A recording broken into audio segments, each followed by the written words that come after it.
واقعہ سلطان صلاح الدین ایوبی قسط نمبر 61 اپنا اسلامک اسٹوڈیو۔ ناظرین، فیض الفاطمی اور لڑکی کو اغوا کرنے والے 4 میں سے 2 آدمیوں کو گرفتار کر لیا گیا۔ باقی 2 آدمی اور ایک کماندار جو فیض الفاطمی کے ساتھ تھے علی بن سفیان کے آدمی تھے۔ یہ ایک ڈرامہ تھا جو فیض الفاطمی کو موقع پر گرفتار کرنے کے لیے کھیلا گیا تھا۔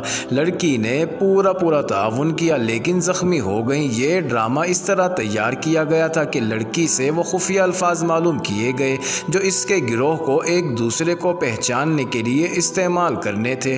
لڑکی نے یہ بھی بتا دیا کہ اسے فیض الفاطمی کے پاس جانا تھا۔ علی بن سفیان نے اپنے 3 ذہین جاسوس استعمال کیے جن میں ایک کماندار کے عہدے کا تھا۔ انہیں خفیہ الفاظ بتائے اور کہا کہ وہ فیض الفاطمی تک رسائی حاصل کریں اور اسے بتائیں کہ 3 میں سے ایک لڑکی یہاں آ گئی ہے لیکن وہ فلاں مکان میں قید ہے جہاں سے اس سے نکالا جا سکتا ہے۔ انہیں یہ بھی بتایا گیا کہ وہ فیض الفاطمی کو رجب کا جھوٹا پیغام دیں کہ اس لڑکی کو بچاؤ اور اپنی کارروائیاں تیز کر دو۔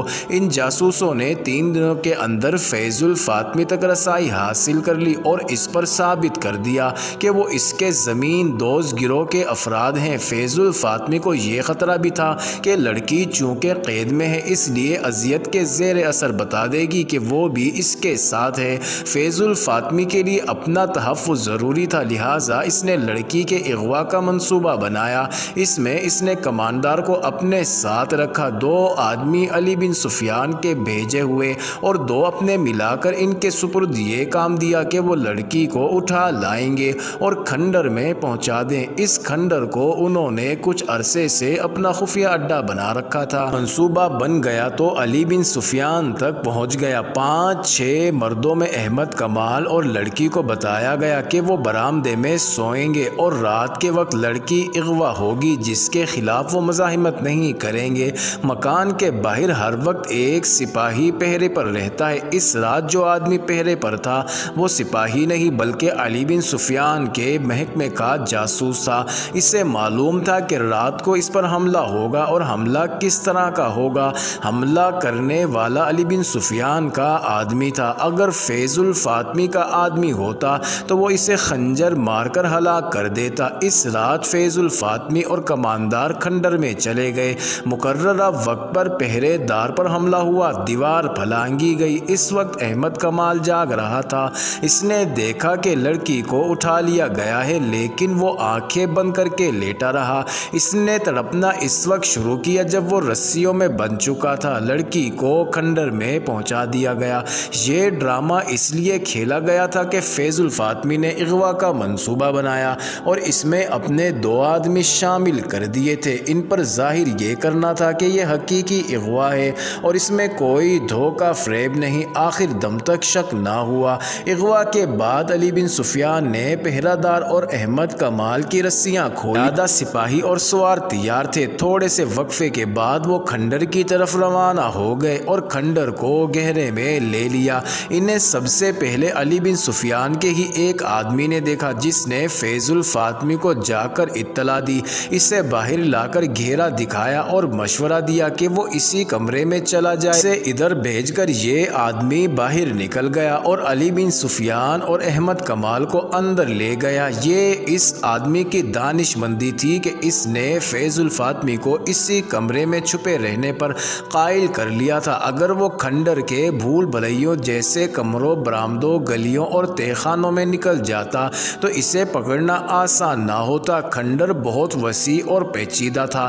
باہر تو چاندنی تھی لیکن اندر تاریکی تھی جس میں تعقب کیا جاتا تو اپنے آدمیوں کے مارے جانے کا بھی خطرہ تھا۔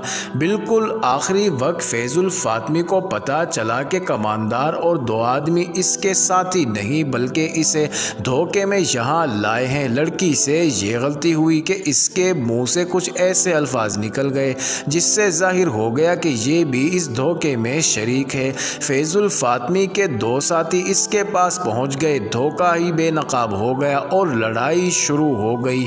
فیض الفاطمی نے لڑکی کے پیٹ میں نوک کی طرف سے تلوار ماری اور اس کا پیٹ چاک کر دیا۔ اس نے لڑکی کو غالباً اس لیے بھی قتل کرنا ضروری سمجھا تھا کہ وہ اس کے خلاف گواہی دینے کے لیے بھی زندہ معزز ناظرین، فیض الفاطمی اور اس کے ساتھیوں کو قید میں ڈال دیا گیا۔ علی بن سفیان نے تینوں کو الگ الگ قید میں رکھا اور تینوں کو رجب کا سر دکھا کر کہا، اپنے دوست کا انجام دیکھ لو، اگر تمہیں یہ توقع ہے کہ تمہیں فوراً سزا دے دی جائے گی تو یہ خیال دماغوں سے نکال دو، جب تک اپنے پورے گروہ کو سامنے نہیں لاؤ گے تمہیں چکر شکنجے میں باندھے رکھوں گا، جینے بھی نہیں دوں گا، مرنے بھی نہیں دوں گا۔ لڑکی کی حالت اچھی نہیں تھی، طبیبوں اور جراحوں نے اسے بچانے کی پوری کوشش کر ڈالی مگر کٹی ہوئی انتڑیوں کا کوئی علاج نہ ہو سکا۔ وہ پھر بھی مطمئن تھی، جیسے اسے پیٹ کے مہلک زخم کی پرواہ ہی نہیں تھی۔ اس کا ایک ہی مطالبہ تھا کہ احمد کمال کو میرے پاس بیٹھا رہنے دو۔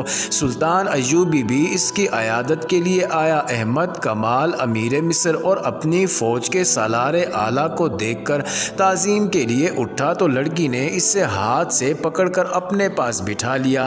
احمد کمال سلطان ایوبی کی موجودگی میں بیٹھ نہیں سکتا تھا، آخر سلطان نے اسے لڑکی کے پاس بیٹھنے کی اجازت دے دی۔ سلطان ایوبی نے لڑکی کے سر پر ہاتھ پھیرا اور شفقت سے صحت یابی کی دعا دی۔ تیسری رات احمد کمال لڑکی کے سرہانے بیٹھا ہوا تھا۔ لڑکی نے انوکھے سے لہجے میں پوچھا، احمد تم نے میرے ساتھ شادی کر لی ہے؟ میں نے اپنا وعدہ پورا کیا، تم نے اپنا وعدہ پورا کر دیا ہے، خدا نے میرے گناہ بخش دیے ہیں۔ اس کی زبان لڑکھڑانے لگی۔ اس نے احمد کمال کا ہاتھ اپنے دونوں ہاتھوں میں مضبوطی سے پکڑ لیا مگر گرفت فوراً ڈھیلی ہو گئی۔ احمد کمال نے کلمہ شریف پڑھا اور لڑکی کو خدا کے سپرد کر دیا۔